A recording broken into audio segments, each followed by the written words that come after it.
This gorgeous building is located in Copenhagen. It's called the Silo, it has a rooftop restaurant, let's check it out.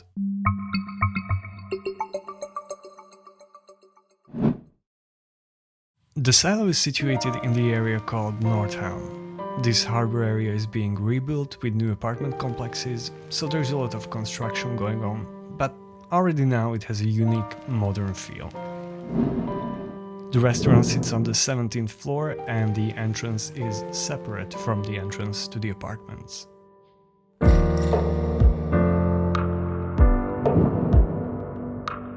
We visited the restaurant on a gorgeous grey, rainy, cloudy spring day, so we made sure we have a couple drinks to start with. We tried Lady Grey and their new signature drink, Silo Silo. The main course followed soon after.